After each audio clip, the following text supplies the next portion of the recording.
Me detuvieron el 20 de noviembre de 1990 y he permanecido bajo custodia desde entonces. Quiero exponer mis sentimientos con sinceridad. Me hallo en un estado de profunda depresión y reconozco que tengo impulsos sexuales perturbados. Por eso he cometido ciertos actos. Anteriormente busqué ayuda psiquiátrica por mis dolores de cabeza, por la pérdida de memoria, el insomnio y los trastornos sexuales, pero los tratamientos que me aplicaron o que yo puse en práctica no dieron resultados. Tengo esposa y 2 hijos y sufro una debilidad sexual, impotencia. La gente se reía de mí porque no podía recordar nada. No me daba cuenta que me tocaba los genitales a menudo y solo me lo dijeron más tarde. Me siento humillado. La gente se burla de mí en el trabajo y en otras situaciones. Me he sentido degradado desde la infancia y siempre he sufrido. En mi época escolar estaba hinchado a causa del hambre e iba vestido con harapos. Todo el mundo se metía conmigo. En la escuela estudiaba con tanta intensidad que a veces perdía la consciencia y me desmayaba. Soy un graduado universitario. Quería demostrar mi valía en el trabajo y me entregué a él por completo. La gente me valoraba, pero se aprovechaba de mi carácter débil. Ahora que soy mayor, el aspecto sexual no tiene tanta importancia para mí. Mis problemas son todos mentales. En los actos sexuales perversos experimentaba una serie de furor, una sensación de desenfreno. No podía controlar mis actos. Desde la niñez me he sentido insuficiente, como hombre y como persona. Lo que hice no fue por el placer sexual, sino porque me proporcionaba cierta paz de mente y de alma durante largos periodos, sobre todo después de contemplar todo tipo de películas sexuales. Lo hice después de mirar los vídeos de actos sexuales perversos, crueldades y horrores. Andrei Chikatilo era un sencillo profesor y un complejo marido que acabó matando a 21 niños de edades comprendidas entre los 8 y los 16 años, a 14 niñas entre los 9 y los 17 y a 17 mujeres mayores de edad en la antigua Unión Soviética entre 1978 y 1990. 52 crímenes en total según sus declaraciones en el juicio y que se debían a irrefrenables impulsos que le llevaban a matar y a descuartizar a sus víctimas. Pero bueno, vamos a empezar por el principio. El señor Andrei nació el 16 de octubre de 1936 en Yablutsk, una pequeña aldea de la antigua Unión Soviética y que a día de hoy podríamos localizar en Ucrania. Cuando Andrei era pequeño, su padre, Roman Chikatilo, cayó prisionero de guerra por los nazis. Su madre, Anna Chikatilo, supongo que para que se andaran con cuidado, le contaba a menudo a él y a su hermana menor que a su hermano mayor Stepan, que fue raptado por unos campesinos, lo desollaron y acabaron comiéndoselo. Hay que aclarar que no fue un hecho aislado, ya que por aquel entonces, la década de los años 30 en la URSS, el secuestro y el asesinato de jóvenes era de lo más común debido a la falta de alimentos. El canibalismo era una práctica bastante habitual por lo visto. Obviamente nuestro protagonista quedó traumatizado por aquella historia. Eran tiempos trágicos en los que la guerra hacía estragos y millones de personas morían. El recuerdo de la visión de los cadáveres apilados en su pequeña localidad natal se cree que marcó la mentalidad de este despiadado criminal. Al fin y al cabo, durante años convivió con la muerte entre leyendas macabras y violencia. Andrei, durante sus siguientes años de vida, fue convirtiéndose en un chico muy introvertido, incapaz de aceptar, por ejemplo, que tenía miopía, ya que sus compañeros se burlaban bastante de él. Fijaos hasta dónde llega la ansiedad persecutoria de Andrei por verse débil ante los demás y ser objeto de burla, que hasta que tenía 30 años no tuvo sus primeras gafas. Y bueno, como colofón, nuestro futuro asesino en serie, Andrei, padeció enuresis nocturna hasta los 12 años, uno de los problemas que padecen en su infancia los asesinos en serie, pero que no es determinante para serlo. Como he comentado anteriormente, siempre era humillado en la escuela por los otros compañeros. Cualquiera podía decirle lo que fuese, que él se limitaba a escuchar y a aguantar. Por supuesto, aquella actitud tan pasiva y asustadiza enfadaba aún más a sus colegas, que le insultaban, le bajaban los pantalones, le abofeteaban, hasta que por fin caía al suelo. Todo acoso fue minando su dignidad, aumentando su timidez hacia las mujeres y por lo tanto reduciendo bastante sus posibles experiencias sexuales. Algunos testimonios apuntaban a que su primera eyaculación no fue durante el acto sexual, sino tras abrazar a una chica durante unos segundos. Cuando se corrió la voz de lo sucedido, todo el mundo comenzó a mofarse de él. Se cree que aquello fue como la gota que colmó el vaso. A medida que fue creciendo se asentaba más su timidez con las mujeres, sin embargo en la adolescencia consiguió tener una relación sentimental con una chica del pueblo que parece ser que, bueno, como es normal en estos casos donde los problemas de salud mental ya están muy presentes, su mente se llenó de inseguridades transformando esos estresores en impotencia sexual, lo que acabó destruyendo finalmente la relación con esta chica. Una pena por Andrei, ¿no? Pero bueno, Andrei con el paso de los años acabó sirviendo en el ejército soviético y luego se dedicó a preparar su acceso a la universidad para estudiar Derecho, con la mala suerte de que suspendió el examen de acceso. Otro problema para Andrei. Pero bueno, decepcionado e impotente decidió poner fin a toda una vida de frustración y puso todo su empeño en prepararse profesionalmente, obteniendo por fin uno de sus objetivos. 3 títulos ampliarían su currículum, que serían el de ingeniero, uno por aquel entonces llamado marxismo y leninismo, y el de lengua y literatura rusa. Ya para 1971, cuando ya tenía 35 años, siguió engrosando su lista de éxitos y se graduó ya por fin como maestro. Y aquí es donde empiezan a aparecer los traumas de la infancia en forma de deseos e impulsos incontrolables. El maestro Andrei Chikatilo empezó a sentir una creciente atracción por las menores de 12 años, lo que le llevaba a colarse en los dormitorios para verlas en ropa interior, mientras se hacían lo que conocemos como un 5 contra 1, con la mano dentro de los bolsillos. Pero lo más alucinante de todo es que Andrei pudo ocultar todos sus actos y disimular este tipo de impulsos, consiguiendo así encontrar el amor con una amiga de su hermana, que posteriormente acabaría convirtiéndose en su esposa. Andrei se convirtió en un hombre trabajador, educado, tranquilo, sosegado y hasta cariñoso, aunque eso sí, seguía siendo incapaz de mantener una erección, aunque parece ser que sí que podía eyacular y que gracias a eso pudo dejarla embarazada. Pero bueno, como la mente es como es, nuestro protagonista acabó abusando sexualmente de sus estudiantes, tanto de chicos como de chicas, lo que acabó costándole el trabajo en 1974, justo 3 años después de haberse graduado como maestro. Poco tiempo le duró. Señalado y apartado el cerebro de Andrei, no le bastó con que le pillaran y expulsaran del colegio para rectificar, y continuó dejando que sus impulsos y deseos dominaran su relación con el exterior. El 22 de diciembre de 1978, 4 años más tarde de su expulsión del colegio, Andrei cometió su primer asesinato documentado. Abordó en la calle a Ilenia Zakotnova, una niña de 9 años de edad, y la convenció para que se fuera con él a una cabaña que poseía a las afueras de la ciudad.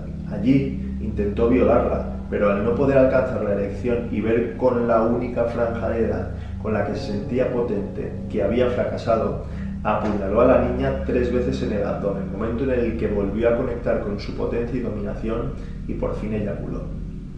En una entrevista concedida tras su arresto en 1990, Chikatilo declaró que tras el apuñalamiento de la chica, la menor dijo algo con voz ronca, tras lo cual él la estranguló hasta dejarla inconsciente antes de arrojarla al río Grushevka. El cuerpo se encontró bajo un puente cercano 2 días más tarde. Bueno, numerosas pruebas relacionaron a Andrei con el asesinato de la chica. Rastros de sangre encontrados cerca de la valla de su cabaña, testimonios de vecinos que confirmaban la presencia de Andrei la noche del 22 de diciembre, el hallazgo de la mochila de la chica en la orilla opuesta del río y la declaración de un testigo a un policía en el que confirmaba haber visto a un hombre de apariencia muy similar a la de Andrei, con el que la chica habría estado hablando en la parada del autobús donde la niña fue vista por última vez con vida. Muchas pruebas se enfocaban a Andrei, pero a pesar de todo, un trabajador de 25 años llamado Alexander Kravchenko, quien había estado anteriormente en prisión por la violación y asesinato de otro adolescente, fue detenido por este crimen. Un registro de la casa de Alexander reveló manchas de sangre en la ropa de su esposa, cuyo grupo sanguíneo sí coincidía con el de la otra chica y la mujer de este. Entonces, ¿qué sucedería para que vieran también manchas de sangre en la ropa de la mujer de Alexander, de una niña que acabó siendo asesinada realmente por Andrei? Haced vuestras apuestas mientras continuamos con nuestro asesino en serie. En 1981, Andrei se convirtió en un funcionario de abastecimiento de una fábrica y el trabajo que le obligaba a recorrer una buena parte de la región le proporcionaba la fachada perfecta. 3 años pasarían antes de que nuestro querido Andrei asesinara por segunda vez. El 3 de septiembre de 1981 asaltó a su segunda víctima, llamada Larisa, una prostituta de 17 años. La convenció para ir al bosque con él y tener ahí bien apartaditos unas cuantas relaciones sexuales, pero falló en el intento, lo que provocó las risas de ella y confirmó su sentencia de muerte. Andrei se llenó de impotencia y de rabia y le llevó todo eso a canalizarla estrangulando a la mujer hasta llegar al éxtasis y eyacular sobre el cadáver. Pero ahí no quedó la cosa, continuó mordisqueando salvajemente su garganta. Esto podríamos pensarlo como un intento de arrancar lo que tanto le hacía daño, las palabras de los otros. Por último, le acabó cortando los senos y comiéndose los pezones. Recordad que los pezones son el primer vínculo saciador y agradable que proporciona una madre a su hijo. En fin, estremecedor, ¿verdad? ¿Cuántas cosas nos quedan por descubrir de la mente humana? Y qué miedo da saber que hay personas con tal nivel de trauma que acaban actuando sus fantasías más perversas y sádicas. Continuamos porque esto no ha acabado. Su tercera víctima fue Liuba. Liuba fue raptada de un pueblo y fue acuchillada 40 veces en el bosque. Andrei le mutiló los ojos, algo que se volvería la seña de identidad de sus posteriores asesinatos. Nuestro psicópata Andrei asesinó a otras 3 personas más ese año y entre ellas a su primera víctima masculina, Oleg, de 9 años de edad solo. El cuerpo no se encontró, pero Andrei afirmó ser el responsable. También afirmó que le habían arrancado los genitales, que él le había arrancado los genitales. El modus operandi era siempre el mismo. Sus víctimas siempre se encontraban en los bosques, con indicios de violencia y sadismo, y en ocasiones le faltaban los miembros a las víctimas. Se trataba de niños, niñas y chicas jóvenes siempre. Entre ellos había muchos escapados de casa, pues se dejaban convencer más fácilmente y agradecían estar en el laberinto del sistema de por aquel entonces de transportes local, con el que para nada estaban familiarizados, y eso es lo que aprovechaba nuestro querido Andrei. El 11 de diciembre de 1982, con 46 años, Andrei se encontró con otra niña, esta vez de 10 años, llamada Olga, a la que acabó por convencer para que dejara el autobús en el que estaba montada con él y supongo que coger un atajo que le llevara de alguna forma más rápida al encuentro con sus padres. Olga, por lo visto, fue vista por última vez por un compañero de viaje, quien informó que un hombre de mediana edad había llevado a la niña firmemente de la mano. Andrei atrajo, se ve, a la niña a un maizal a las afueras de uno de esos pueblos y la apuñaló más de 50 veces alrededor de la cabeza y el cuerpo, y le arrancó el pecho y le extirpó el intestino inferior y el útero, órganos que podemos ver relacionados con el tema de la sexualidad y la reproducción. En 1984 el número de víctimas fue en ascenso, llegando hasta 15 personas. Andrei los elegía entre la multitud en estaciones ferroviarias y en paradas de autobús, y con algún pretexto les convencía para que lo siguieran a alguna zona siempre boscosa. Una vez allí les infligían numerosas puñaladas, se dice que en torno a 30-50, y casi todas las víctimas sufrían la mutilación de los ojos, y a los adolescentes en especial y a las chicas jóvenes les seccionaba los pechos o los pezones, como os he comentado antes. Y bueno, llegamos al primer arresto por fin, pero no el más importante. Gracias al semen hallado en las víctimas, en los cuerpos de sus víctimas, se supo que su sangre era del grupo AB. El 14 de septiembre de 1984, Andrei le detuvieron en el mercado de Rostov, pues en líneas generales encajaba con la descripción del asesino, pero, por desgracia, no pudieron demostrar nada. El tío se vuelve a salir con la suya. Tras hacerle un análisis de sangre, este resultó ser del grupo A y no del AB, lo que provocó, por desgracia, que fuera puesto en libertad sin cargo. Por esas alturas, los archivos de la policía contenían datos de unos 26.500 sospechosos. Ponte tú acertada la primera si puedes. Cuando apareció el cadáver número 30, los periódicos empezaron a dar noticias del posible asesino en serie, una persona que algunos calificaban como retrasado mental, a pesar de que la policía no estaba nada de acuerdo. Se decía que el asesino disponía de vehículo por la amplia dispersión territorial que había de los cuerpos.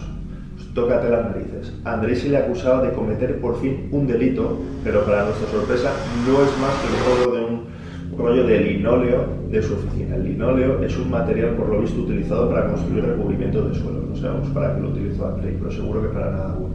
7 meses después, con ese caso aún pendiente, fue arrestado por comportamiento impropio en la estación de autobuses de Rostov y fue sentenciado solo a 15 días de prisión. La policía, todo esto, creía que él era el asesino, así que compararon la sangre de Andrei con el semen encontrado en los cuerpos de la víctima, pero, de nuevo inexplicablemente, no era el mismo tipo de sangre, así que solo fue sentenciado a 1 año de cárcel por el robo del linóleo.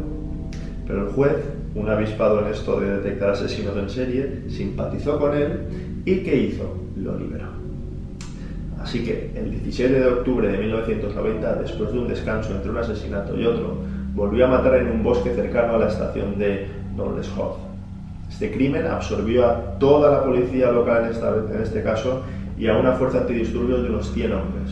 Pero aún así Andrei no se sació y 2 semanas después volvió a actuar. Esta vez tuvieron que ser 600 detectives los encargados de investigar a lo largo de la línea de los bosques, en donde montaban guardia 3 o 4 oficiales en los apeaderos más aislados. Esto de que por fin te considero importante, como le debió suceder a Andrei, alimentó sus deseos de sadismo. Pero el 6 de noviembre de 1990, uno de estos detectives, un sargento llamado Igor, vio salir del bosque a un hombre con traje y corbata. Mientras observaba cómo éste se lavaba las manos en la fuente, advirtió que tenía un dedo vendado y una mejilla manchada de sangre. El sargento le pidió la documentación y vio que era Andrei, pero no tenía motivos suficientes para arrestarlo. Sin embargo, sí que dejó constancia de lo que vio, algo muy importante posteriormente. Al día siguiente se encontró el cadáver de una chica en esa misma zona. El homicida tenía que haber pasado por la estación y el culpable, por suerte, no podía ser otro que el sospechoso del informe del sargento.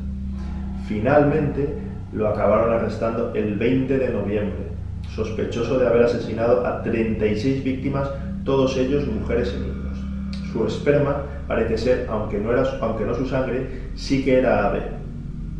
El fiscal general de la provincia de Rostov emitió por fin una orden de detención contra Andrei Chikatilo, que se hizo efectiva a partir de ese 20 de noviembre de 1990. Ese mismo día fue detenido por la KGB, mientras este, con paso lento y senil, decía: ¿cómo pueden hacerle esto a una persona de mi edad? Recordad que en ese momento Andrei, nuestro anciano asesino en serie, tenía tan solo 54 años. En los primeros interrogatorios afirmó que simplemente era un ciudadano normal, que no había cometido ningún tipo de delito y que era objeto de una persecución absurda por parte de la policía. Sin embargo, más adelante, Andrei llevó a los detectives de la policía de Rostov al lugar donde yacían 3 cadáveres que aún no se habían descubierto. Tanto la detención de Andrei como la búsqueda de los restantes cadáveres fueron a partir de ese momento ya firmadas.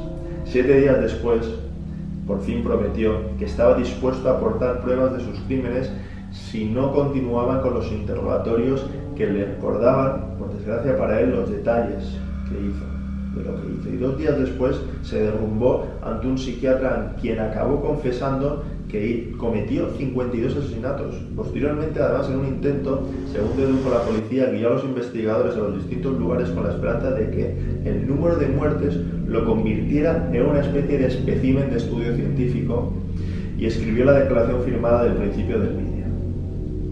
A pesar de sus intentos por mostrar su enfermedad mental, Andrei finalmente fue acusado de 53 asesinatos agravados, ya que muchas de sus víctimas fueron emasculadas, vivas, es decir, se le extirparon o inutilizaron sus aparatos reproductores.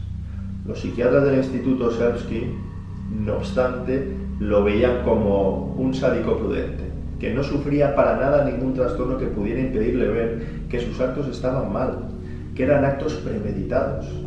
Por mi parte, parando un momento aquí, quiero aclarar que un cerebro que no puede frenar unos impulsos y deseos de esta gravedad es un cerebro que considero que está enfermo mentalmente. Pero bueno, ante este diagnóstico psiquiátrico, en octubre de 1991 se dieron a conocer sus conclusiones, diagnosticando que el asesino estaba legalmente cuerdo. El juicio de Andrei se inició en abril de 1992 y duraría hasta octubre de ese mismo año.